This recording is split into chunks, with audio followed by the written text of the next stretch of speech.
안녕하세요. 저는 이혼이 결정된 지 반년의 시간이 막 지난 30대 직장인입니다. 제가 이혼 당사자여서 그런 걸까요? 유독 주변에 이혼이나 부부 사이에 파경을 맞았다는 사람들을 보면 관심을 기울이게 됩니다. 그런데 웃긴 건요. 아무리 주변을 둘러봐도 저처럼 인간적으로 배신당하고 이혼한 경우는 진짜 드물더라고요. 오늘 그 얘기를 들려드리려고 합니다.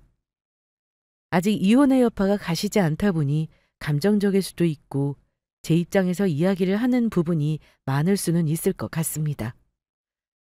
왜 흔히들 하는 말이 이혼은 어느 한쪽의 잘못은 아니다. 양쪽 부부 말을 다 들어봐야 한다잖아요. 그래도 자신 있게 말씀드릴 수 있는 건 이혼의 이유는 제가 아닌 전 남편에게 있었다는 겁니다. 저는 남자라는 동물을 잘 몰랐던 것 같아요. 모든 남자가 그렇다고 일반화시키는 건 아닙니다만 남자는 확실히 여자보다는 유혹에 약한 동물인 건 맞는 것 같습니다. 미리 말씀드리자면 제가 결혼한 지 2년도 안 돼서 이혼을 한 건 남편의 배신 때문이었습니다. 아직 아이가 없었고 한창 아이 문제로 소갈이를 한 데다 막 직장을 재취업해 정신없는 와중이었는데 남편이 딴짓을 하고 있었다는 사실을 알게 돼서 충격이 꽤나 컸었죠. 남편의 음흉한 속내를 알고 나서 결혼한 걸 얼마나 후회했는지 모릅니다. 물론 저의 선택이었으니 이혼이라는 선택지 뒤에 책임도 전부 저의 책임이라 생각하고 있습니다. 사실 저는 그다지 결혼에 대한 절실함이 없다가 제가 부모님 세대분들이 생각하는 기준에서 결혼을 좀 늦게 한 편이기도 합니다. 사실 요즘 세상에는 늦은 나이도 아니죠. 그저 부모님 세대에서 봤을 때는 언제 결혼해서 언제 애 낳을 거냐 걱정하시는 나이일 뿐입니다. 33 나이에 저보다 1살 많은 남편과 결혼했고 저는 그리 늦은 나이라고 생각하지는 않았습니다. 하지만 왜 아시죠? 꼭 추석이니 설이니 명절에 친척들 모이면 친척들이 결혼하라고 한마디씩 하는 거요. 아마 30 중후반 나이 때 시집 안 간 여자들이 제 이런 말을 들으면 공감되지 않을까 싶네요. 그런데 저 그런 소리 듣는다고 해서 급하게 아무 남자랑 결혼할 수는 없는 노릇 아닌가요? 하지만 31살 넘어가면서 유독 부모님 결혼 재촉이 심해졌는데 친정아빠 통해 소개받은 사람이 바로 전 남편이었습니다. 제가 사실 자연스러운 만남을 추구하는 편이고 살짝 운명론자이기도 한데요. 친정 부모님은 철없는 소리 하지 말라며 목마른 사람이 우물을 파야 한다고 하시며 여러 선자리를 주선해 주셨는데요. 참 무수하게 제가 퇴짜를 놓기도 했고 남자 쪽에서 제가 너무 대가 세다고 퇴짜를 맞기도 했습니다. 제가 그리 높은 사람도 아니고 우리 부모님도 평범한 사람이면 된다고 하셨어요. 세상에서 제일 힘든 게 평범한 거라잖니. 돈 많은 사위를 바라지도 않거니와 특출한 능력 있는 사람 바라지도 않아. 그냥 너 많이 아껴주고 사랑해주는 남자랑 결혼하면 되는 건데 그런 짝짝이가 이렇게 힘든 거야? 엄마, 그게 제일 어려운 거야. 스펙 좋은 사람이랑 조건 맞춰서 결혼하는 게 더 쉽겠다. 조건 보고 나간 선자리에서 너 싫다는 남자도 있으니 그게 문제지. 남자들은 아무리 돈이 많아도 여자 나이랑 외모가 중요한가 봐. 아무튼 너도 여기서 더 늦으면 선자리도 더 이상 안 들어올 판이니까 적당한 사람이면 딱 3번이라도 좀 만나봐. 응? 내가 너 결혼은 필수 조건이 아니라고 했지만 그렇다고 정말 이렇게 결혼에 관심 없을 줄은 몰랐어. 얘 정아야. 그래도 엄마는 네가 좋은 사람 만나 가정 이루는 건 보고 싶어. 노력이라도 좀 해봐. 나도 이만저만하면 엄마 말대로 하고 싶지.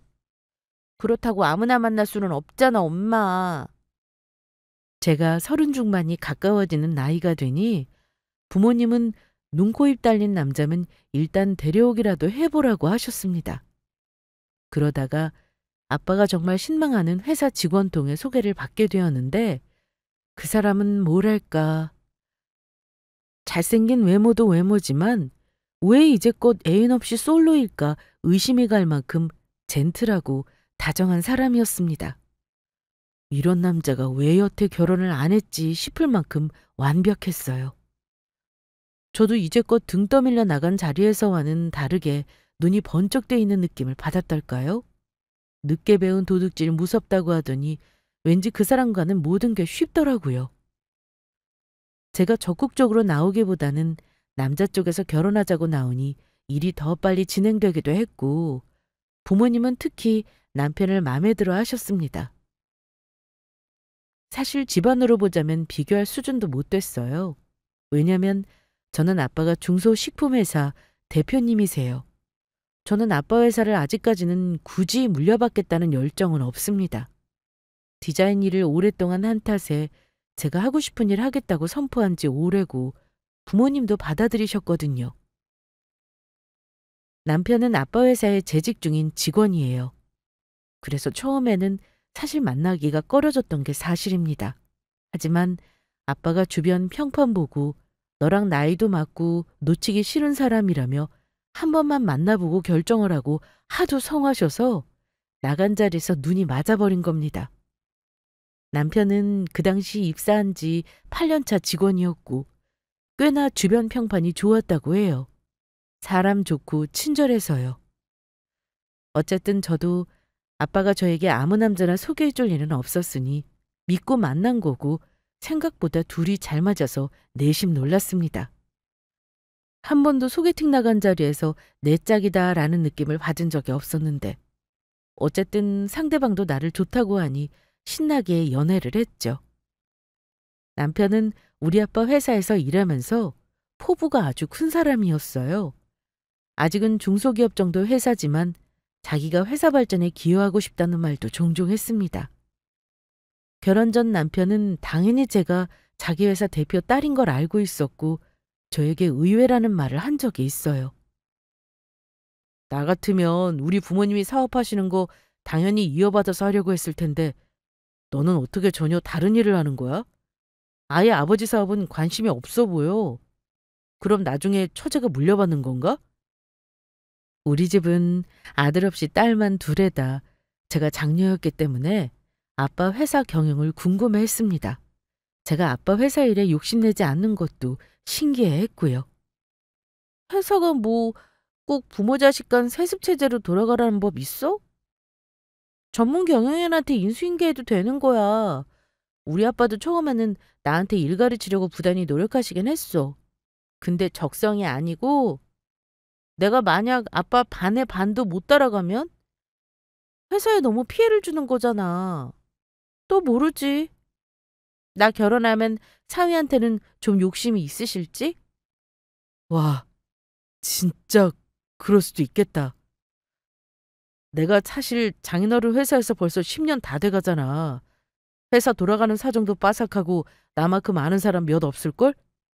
내가 진짜 열심히 해야겠네. 그래도 내가 너랑 결혼하면 가족이지 남은 아니니까 말이야. 하긴 우리 아빠도 생판 남보다는 사위한테 사장자리 물려주는 걸 바라실지도 모르겠다. 그래서 나한테 계속 결혼 재촉하시는 건가? 암튼 우리 아빠 회사 위해서 열심히 한다니까 나는 든든하고 좋네. 우리 아빠도 나랑 같은 생각이실 거야. 결혼 과정이 우여곡절 아예 없었던 건 아닙니다. 남편은 부모님이 지방에서 농사짓는 촌부셨어요. 삼남 이녀 중 막내라 부모님 부양의 부담은 없었지만 그렇다고 부모님 도움을 받을 만한 형편은 아니었습니다. 그래서 솔직히 말해 우리 부모님 도움을 좀 많이 받았어요. 저는 진작에 제 명의 집에서 독립해 살았기 때문에 신혼살림은 제 명의 집에서 차리게 되었고 저도 그렇고 남편도 형식 같은 거 싫어해서 정말 간소하게 결혼했습니다. 절차는 간소했지만 아빠가 결혼식 날 식장만큼은 양보할 수 없다고 하셨어요. 부모님이 그동안 뿌린 게 있으니 당연하다고 생각했고 아빠가 결혼식 비용 지원해 주시고 시댁 식구들과 일간 친척들 타고 올라올 버스까지 대절해 보내주셨습니다. 그렇게 서울 꽤나 좋은 호텔에서 다른 건 몰라도 결혼식 하나만은 정말 부모님 소원대로 근사하게 했습니다. 그렇게 결혼했는데 어쩜 둘 다 나이가 있다 보니까 양가에서 너무 아이를 바라시는 거예요. 저는 한창 일할 때였고 제가 하는 디자인 쪽 일이 밤낮이 바뀌는 일도 많고 일이 좀 몰아치는 편이라 스트레스도 많습니다. 그러다 보니 2세 계획에 집중하기가 어려웠어요.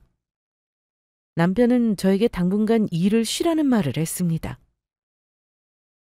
지금 우리가 돈이 급한 것도 아니잖아. 나이 먹어서 떼놓치면 나중에 후회할 수도 있어. 당신 회사 그만두고 이제 좀 쉬는 게 어때? 아예 그만두는 게 아니고 우리 아이 생길 때까지만. 어때? 나도 직장 생활 10년 넘게 하다 보니 점점 힘들긴 했는데 우리 일이 밤샘도 많고 해서 체력적으로 좀 힘들었거든. 그럼 나 일 잠시 그만두고 당신만 믿고 쉬어도 되는 거야? 당연하지. 내 월급만으로 우리 충분히 먹고 살고도 남아. 당신은 잘 모르겠지만 내가 나름 능력 있잖아. 장인어른이 나 얼마나 신임하시는지 알아?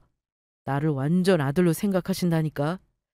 장인이랑 사위인 줄 모르는 사람들이 보면 진짜 부자지간으로 오해할 정도야.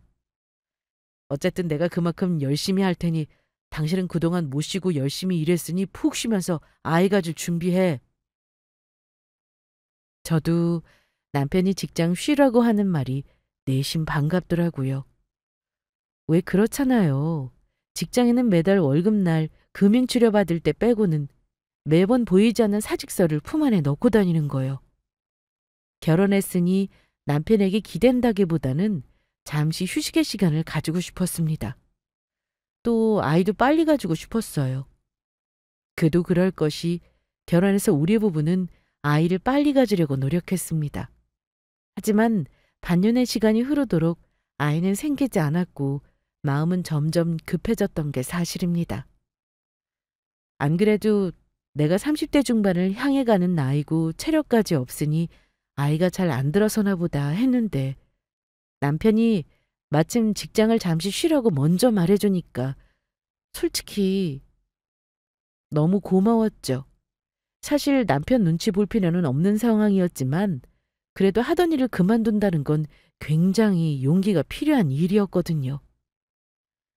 친정 부모님들은 제가 일을 잠시 내려두고 아이 갖는 노력에 집중하고 집안 살림 하겠다고 하니 마음 편하다고 좋아하셨습니다. 특히 아빠는 사위를 결혼 전보다 정말 많이 믿으시는지 결혼하고 나서 근무 부서도 바꿔주셨고 누가 보면 정말 가족 경영을 준비하는 듯 보이기까지 했습니다.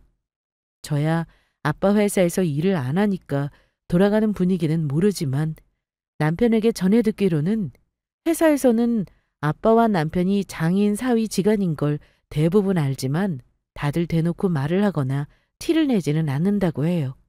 아마 남편도 조심스러울 테고요. 원래 회사에서 가족이랑 같이 일하는 게 되게 불편한 거야.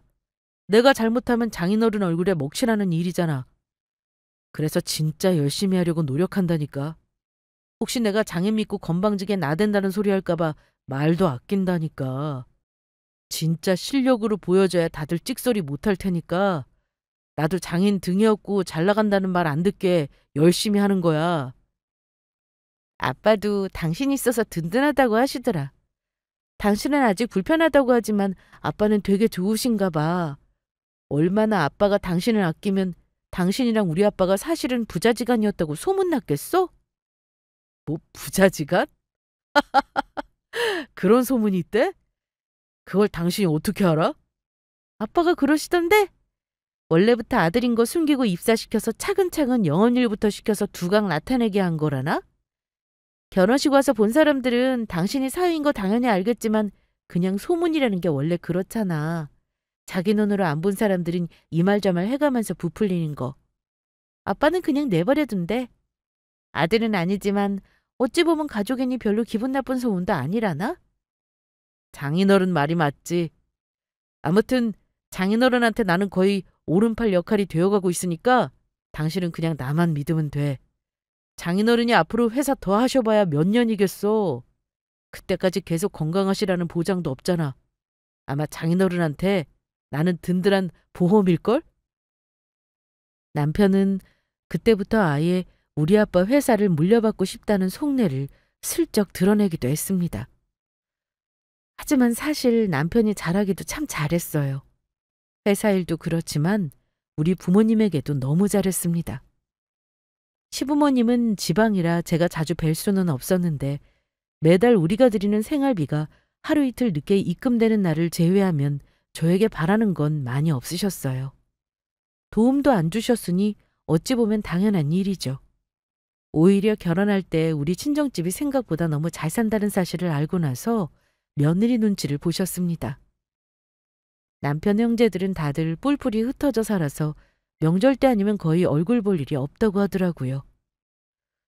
그런 이유에서인지 몰라도 당연히 남편은 자기 본거보다는 우리 부모님을 잘 챙겼고 저는 그게 또 너무 고맙더라고요. 주변에서 시집가 아이 낳고 사는 친구들은 저한테 늦게 시집가더니 이러려고 그랬냐면서 부러워합니다. 자기 남편은 절대 맞벌이 그만두지 못하게 한다나요? 무조건 아이 대학 갈 때까지는 돈 같이 벌어야 한다고 힘들어서 때려친다고 하면 참고 하라는 말부터 한대요. 그런데 아이 가지라고 일 그만두라고 하니 얼마나 고마운 일이라며 하나같이 입을 모아 부럽다고 하더군요. 이게 그렇게나 부러워할 일인가 싶었지만 어쨌든 저도 간만에 회사를 쉬는 것이니 그 시간을 잘 활용해 건강도 챙기고 몸 만들어서 아이를 가지고 싶었습니다. 그래도 경제적으로 힘들지 않다는 건 감사한 일이더군요. 하지만 결혼해서 2년이 다 되어가도록 아이는 생기지 않았습니다. 결국 의학의 도움이 필요한가 싶었는데 이상하게 남편은 제가 난임병원을 같이 가달라는 말에는 협조적이지 않았어요. 바쁘다는 핑계로 차일피일 미루다가 결국은 흐지부지 되더니 저는 살짝 자포자기 상태가 되었습니다. 아이가 생기면 좋겠지만 안아주면 어쩔 수 없다. 인력으로 되는 일이 아니라는 생각이 드니 마음이 편해지더라고요. 양가 부모님은 걱정이 이만저만 아니셨지만 부부 사이가 나쁘지만 않으면 언제든 생길 거라며 나중에는 손주 보고 싶다고 우리 부부를 재촉하는 일은 없었습니다. 아마 우리 속이 더 상할 거라 생각하신 거겠죠. 아마 우리 친정 부모님도 속으로는 많이 속상하셨으리라 짐작하고 있습니다. 어쨌든 남편은 결혼해서 어쩐지 더 바빠지긴 했습니다. 중요한 직책으로 옮기고 나서는 더 그랬어요. 아빠는 이제 슬슬 회사 실무에서 물러나고 싶어 하셨기 때문에 아빠에게 대표이자 직책을 주는 파격적인 인사도 하셨습니다. 물론 직책일 뿐 실질적인 회사 사장은 아빠였지만 아빠도 우리 남편을 많이 믿으셨기 때문에 아마 회사에서 가장 중요한 직책을 맡으신 거겠죠. 시간을 두고 지켜보려고 하셨던 것 같습니다. 그러니 남편은 1년 전부터는 정말 대내외적으로 바빠질 수밖에요. 그쯤 되니 집에 있는 게 점점 지겨워진 저는 슬슬 일을 할까도 고민했습니다. 어차피 아이가 바로 생기지 않는 거면 굳이 집에서 놀 필요가 있나 싶었고요.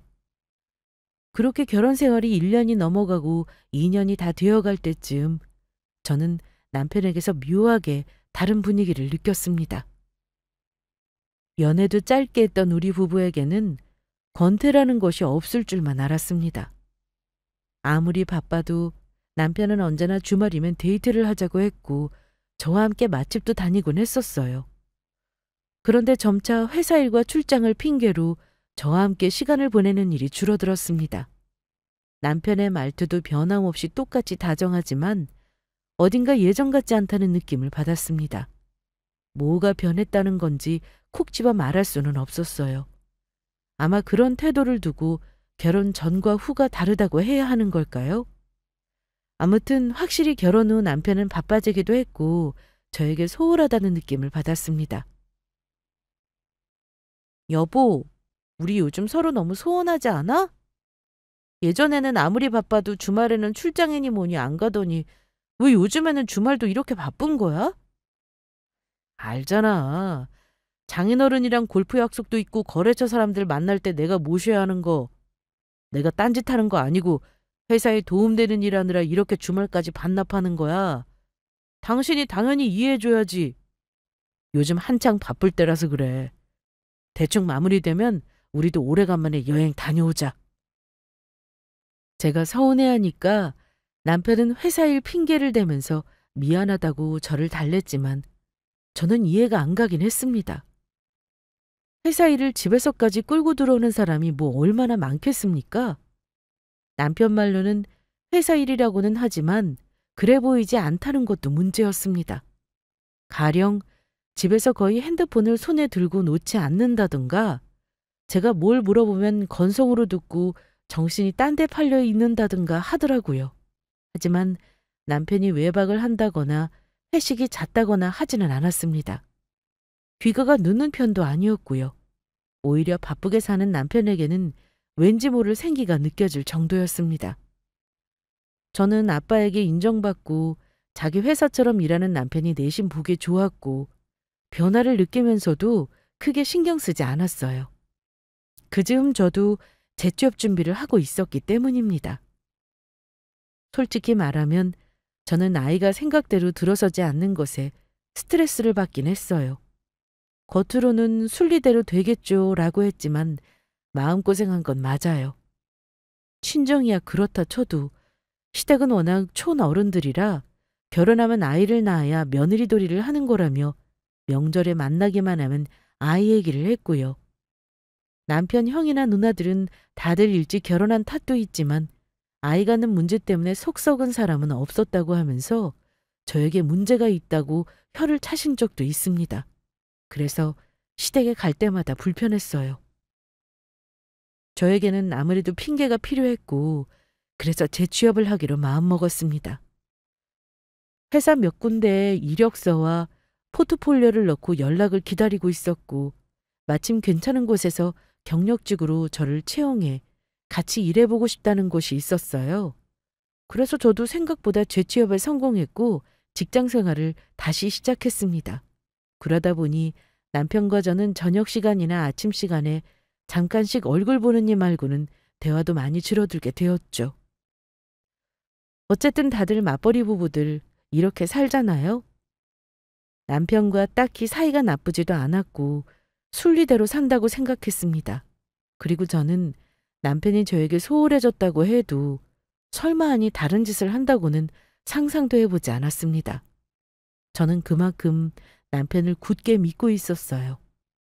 작은 일로 의심을 시작하면 부부 사이가 짧은 시간에 틀어지기도 하는 걸 주변에서 꽤나 보기도 했고 무엇보다도 의심을 하고 싶지 않았습니다. 하지만 결국 부부 사이의 소홀함은 원인이 있다는 사실을 깨닫게 되었습니다. 저는 제가 이렇게나 둔하고 눈치 없는 사람인 줄을 몰랐어요. 여자에게는 촉이라는 게 있어서 남편이 딴짓을 하면 대번에 안다는데 그건 저에게는 해당 안 되는 말인가 봅니다. 남들에게 들어보면 남자가 딴짓을 하면 어떻게든 티가 난다고 하잖아요. 여자가 촉이 발동해 배우자 외도를 다 알아챈다는데 저는 전혀 몰랐으니 둔한 게 맞는 듯 합니다. 그게 아니라면 남편이 정말 철저하게 나쁜 놈이던가요. 저는 남편 외도를 먼저 알아채지 못했습니다. 어느 날 저에게 모르는 번호로 전화가 한 통 걸려왔는데요. 처음에는 이정아 씨 맞죠? 하는 여자 목소리를 듣고 처음에는 스팸 전화인 줄 알고 끊으려 했습니다. 그런데 이 여자가 다급하게 김정우 씨 와이프 맞잖아요. 제가 할 말이 있는데 전화로는 그렇고 만나서 말씀드리고 싶은데요. 저는 낯선 여자의 목소리에 왠지 모를 불길함을 느꼈습니다. 누군지는 밝혀야 만나든지 말든지 하죠. 내 번호는 어찌 알고 전화했고 댁은 누군데 내 이름도 알고 우리 남편도 아는 건데요? 그러자 낯선 그 여자는 자신을 남편과 같은 회사에 다니는 직원이라고 소개하더군요. 내 번호를 어찌 알았냐 되물으니 남편 폰에서 내 번호를 찾아 연락했다고 합니다. 충격받았죠. 남편 폰에서 저의 연락처를 찾아 전화했다는 것 자체가 이미 남편과 뭔가 있다는 게 분명하니까요. 그때부터 저는 손도 떨리고 목소리도 떨리기 시작했습니다. 그럼 지금 혹시 나한테 전화한 거 우리 남편도 알고 있어요? 아니요. 지금은 모르지만 곧 알게 되겠죠. 제가 왜 굳이 연락했는지는 만나서 얘기하죠. 그때까지는 말 안 하는 게 좋을 텐데요. 충격을 받은 저는 남편이 이 사실을 알고 있는지 물었는데요. 아직 모르지만 곧 알게 될 것이라고 했습니다. 저는 그 마음 상태로는 그날 밤 잠을 도저히 잘 수 없을 것 같았습니다. 그래서 회사에 반짝까지 내고 그 여자에게 당장 연락 온 그날 만나자고 으름장을 놨어요. 자기도 문제를 빨리 해결하고 싶다며 만나자고 하더군요. 저는 아빠 회사 근처로 당장 택시를 잡아 달려갔습니다. 손이 떨려서 도저히 운전을 할 수 없는 상태였어요. 거의 정신줄을 놓고 그 낯선 여자와 만나기로 한 장소에 도착했습니다.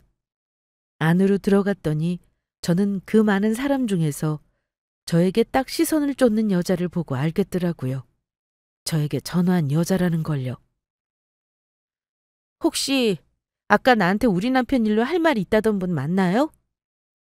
꽤나 단정하고 얌전한 인상에 한 27이나 되었을까요? 딱 봐도 사회 초년생인 듯한 여자더라고요. 네, 맞아요. 오빠는 도저히 먼저 말할 생각이 없어 보여서요. 답답해서 내가 찾아왔네요. 제가 지금 상황이 좀 급하거든요.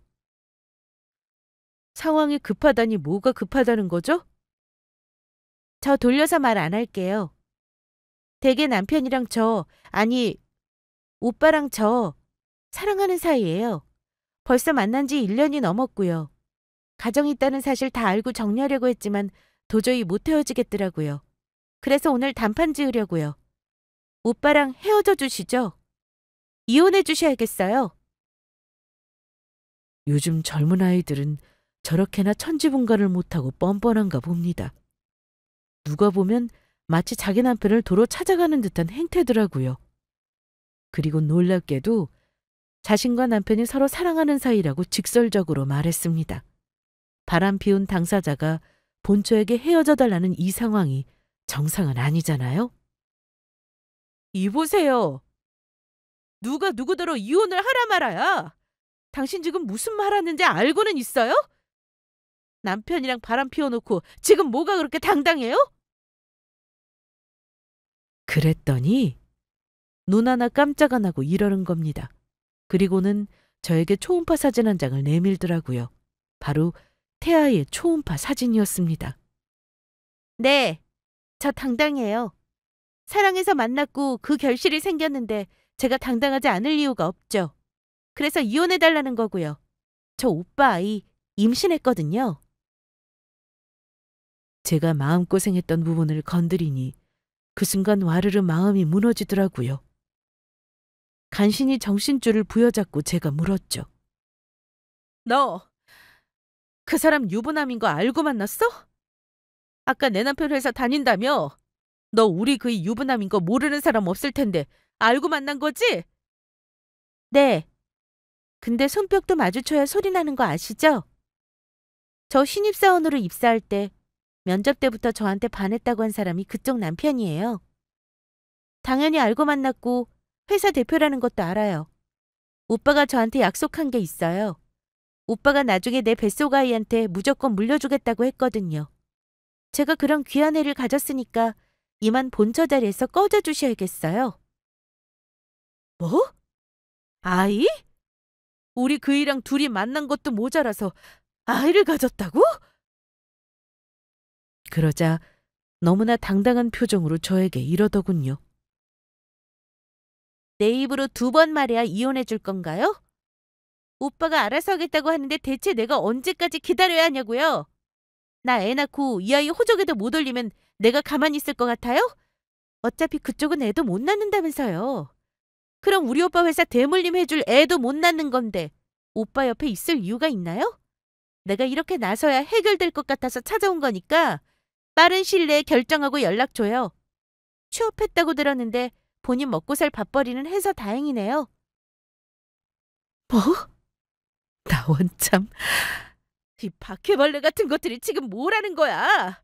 뭐가 어째? 회사를 물려받아? 내 남편이 그러대? 그 회사 자기가 물려받을 거라고? 남편이 무슨 허풍을 떨어가며 저리 어린 여자아이를 꼬셨는지 눈에 딱 보이더라고요. 젠틀하고 다정한 사람인 줄 알았는데 다 계산된 행동이었다는 생각이 드니 한순간에 정이 떨어졌습니다. 게다가 남편은 아마 상간녀 임신이라는 예상 못한 변수에 머리를 싸매고 고민 중이듯 싶더군요. 마음 같아서는 당장 남편 놈을 불러 삼자대면하고 뒤집어 엎고 싶었습니다만 그렇게 쉽게 정리하게 놔두기보다는 한번 제대로 한 방 먹여야겠다 싶었습니다. 당장 머리채를 쥐어뜯고 싶은 마음을 간신히 참아가며 제가 그랬어요. 그래, 좋아. 남편 놈 바람 피운 것도 모자라 임신까지 시켰다는데 나도 그걸 참아줄 정도로 보살은 아니야. 본처 자리 내놓으라고? 회사 물려받을 아이라고 했니? 좋아. 근데 너도 알겠지만 네가 나한테 상의도 없이 와서 모든 사실 까발린 거 알면 내 남편은 너한테 잘했다고 할까? 미처 그것까지는 생각 못한 얼굴이길래 제가 조용히 말했습니다. 며칠만 기다려. 내가 너랑 그 뱃속의 아이, 내 남편까지 내가 한 번에 확실하게 정리해 줄 테니까. 그때까지는 조용히 입 다물고 있는 게 좋을 거야. 아마 자기가 이겼다고 생각했는지 승리자의 표정을 짓더라고요. 자기가 내 자리를 차지하고 사모님 될 생각에 들떠 보이는 표정이 너무나 빤히 눈에 보였습니다. 자기 표정 관리 하나 못할 정도의 사람이라면 아마 내가 몰라서 그렇지 회사 안에서는 소문이 파다하겠구나 싶었습니다. 등잔 밑이 어둡다고 우리 친정아빠는 몰랐겠지만요. 아마 남편을 허울 좋은 대표 자리에 앉혀놓고 회사에 매일 출근하지 않으셨기 때문에 모르셨을 수도 있습니다. 그런 소문이 있었다면 분명 우리 아빠는 절대 가만히 있지 않았을 뿐이거든요. 그날 평소와 마찬가지로 퇴근해 저에게 오늘 하루 일과를 묻는 남편 얼굴을 보는 제 마음은 지옥 같았습니다. 너무 평안해 보이는 그 얼굴이 죽도록 미웠어요. 이 미친 년놈들을 어찌 박살을 낼까 고민한 저는 그 인간들이 자기가 물려받을 회사라고 뻥을 친 아빠 회사에서 끝을 내주고 싶었습니다. 며칠 동안 이혼 준비하는 일은 사실 어려웠어요. 변호사 상담을 받았더니 저에게 소송이 가능하다고 하더라고요. 상간녀와의 대화는 이미 녹음했고 그년이 남편이 유부남이라는 걸 알고 만났다고 자기 입으로 말한 건 확실한 증거라고 했습니다. 그래서 저는 이혼 소송과 상간녀 소송을 진행하기로 이미 염두에 두고 있었습니다. 아빠 회사에 찾아가 그 자리에서 남편 외도 사실을 까발리면 그 인간은 어떤 반응일지 예상해 봤어요. 아마 저에게 싹싹 빌 모습이 눈에 보이더라고요. 설령 그 인간이 저에게 용서를 빈다 해도 용서하고 싶은 마음은 없었습니다. 참아주고 싶은 마음은 더더욱 없었고요. 이제부터 어떻게 복수해 줄까 제 머릿속은 오로지 그 생각뿐이었습니다. 남편이 저지른 만행을 먼저 친정 부모님께 알릴 생각이었지만 그랬다가는 당장에 아빠가 사위에 아작낼 듯 싶어 저의 복수를 위해 참았습니다. 그리고 며칠 후 저는 아빠에게 잠시 시간을 내달라고 했어요. 말씀드리면서도 아빠에게 너무 죄송하더라고요. 그만큼이나 믿었던 사위에게 충격을 받으실 테니까요. 회사에 도착해 아빠에게만큼은 그간의 일을 말씀드렸습니다. 아빠는 당연히 눈이 벌게지도록 노발대발하셨고 당장 남편 놈을 박살내겠다고 했지만 그건 제가 할 몫이라고 말씀드렸습니다. 겨우 아빠가 진정되고 나서 저에게 하고 싶은 대로 다 하라고 아빠가 이혼 소송도 도와주고 그놈 제대로 응징해 주겠다길래 알겠다고 하고 남편을 바로 사장실로 불렀습니다. 저는 남편 회사, 아니 아빠 회사에 한 번도 온 적이 없었기 때문에 남편은 깜짝 놀라더라고요. 사장실로 들어서는 표정이 뭔가 반가워하는 척하면서도 불안해 보였습니다. 어, 여보. 당신 연락도 없이 웬일이야? 회사에다 찾아오고. 혹시 무슨 일 있어? 아, 오래간만에 장인어른이랑 셋이 식사나 할까? 남편은 아빠의 굳은 표정에 불안해하며 저딴 말을 날렸지만 저는 돌려 말하지 않고 바로 선방을 날렸습니다. 식사 좋아하네. 나 좋은 일로 온 거 아니거든? 한 사람 더 올 거니까 입 닥치고 앉아. 남편은 서슬퍼런 제 기세에 눌려 바로 자리에 앉았습니다. 그때 사장실 문을 빼꼼히 열고 여자가 들어오더군요. 바로 상간녀였습니다. 제가 남편을 부르고 나서 바로 상간녀도 사장실로 불렀어요. 이 회사를 물려받을 귀하신 몸이라니까 진실을 똑바로 알려주고 싶었습니다. 야, 너도 이리 와서 앉아. 아빠, 저 직원이 바로 그 직원이에요. 제가 상간녀를 가리키자 아빠는 작년에 갓 입사한 신입사원이라며 기가 막혀 하더라고요. 어쩐지 그동안 남편 놈이 그 여직원 칭찬을 많이 하고 좋은 부서로 끌어가려고 했다면서요. 상간녀를 본 남편의 반응은 짐작이 가시죠? 안절부절 못하는 정도가 아니라 바닥에 엎드리려고 하더군요. 아마 전혀 예상 못한 상황이었을 테니까요. 제가 상간녀의 존재를 알고 있었다는 사실을 전혀 짐작도 못했던 것 같았습니다.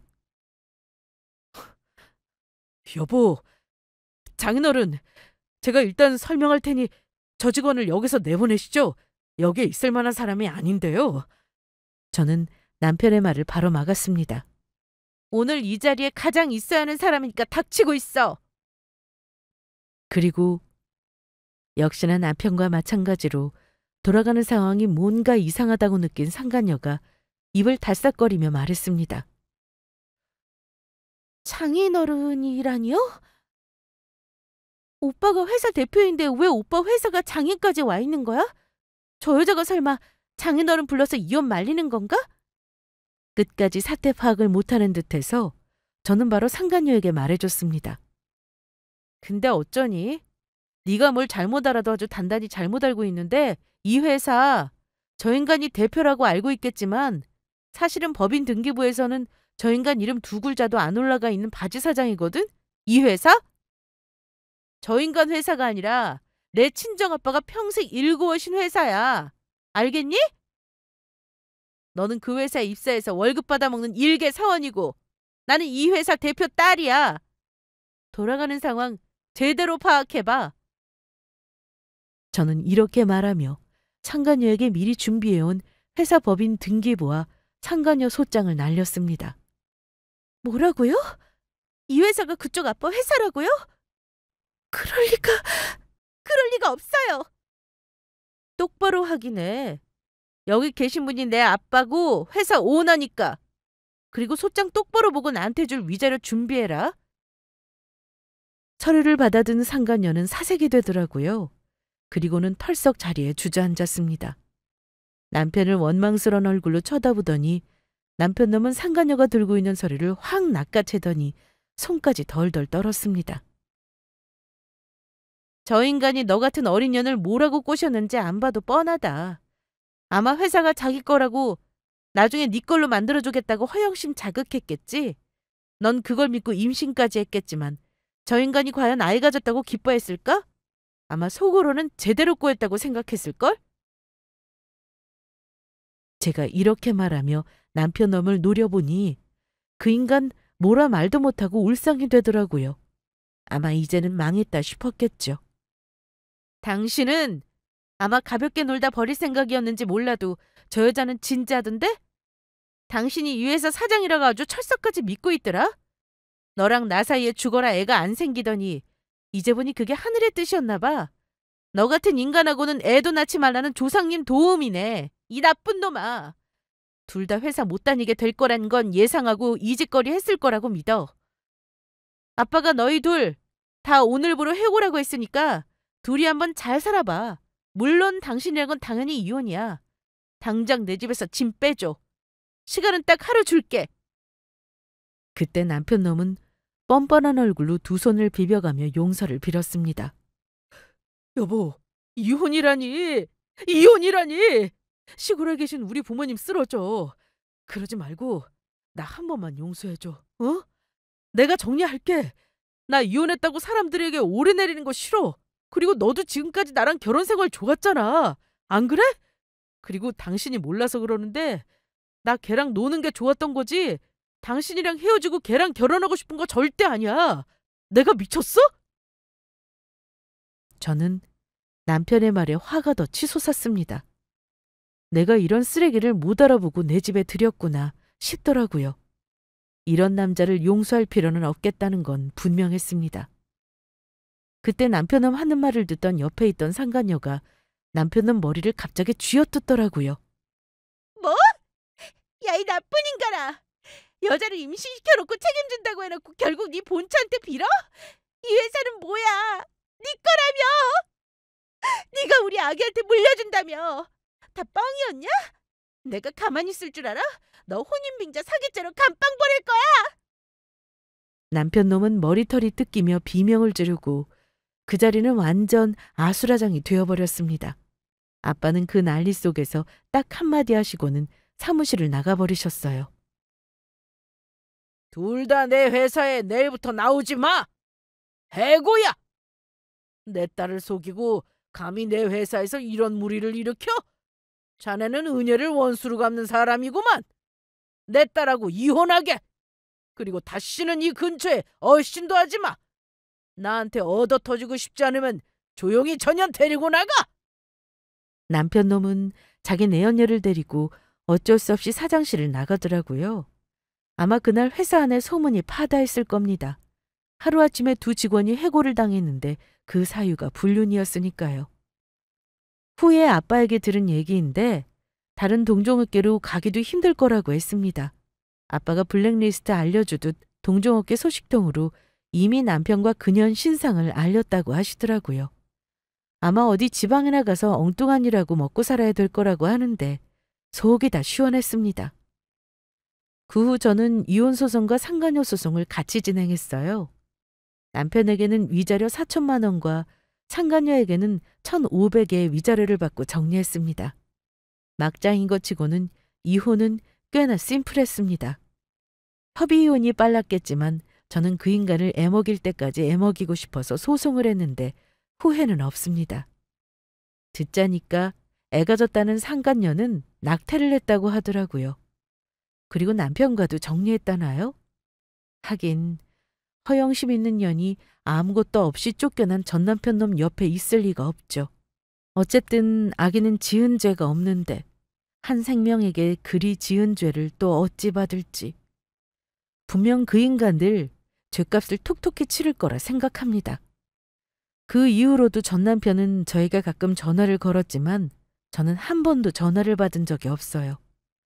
전남편 놈이 더 처절하게 망가지기 원하냐고 물으신다면 이제는 관심 없다고 말하고 싶네요. 그딴 인간에게 내 복수심으로 감정을 낭비하는 것도 싫더라고요. 어쨌든 시간은 흘러갈 거고 제가 받은 상처도 언젠가는 흐려질 테니 그때까지는 제 일 열심히 하면서 그냥 살아가려고 합니다.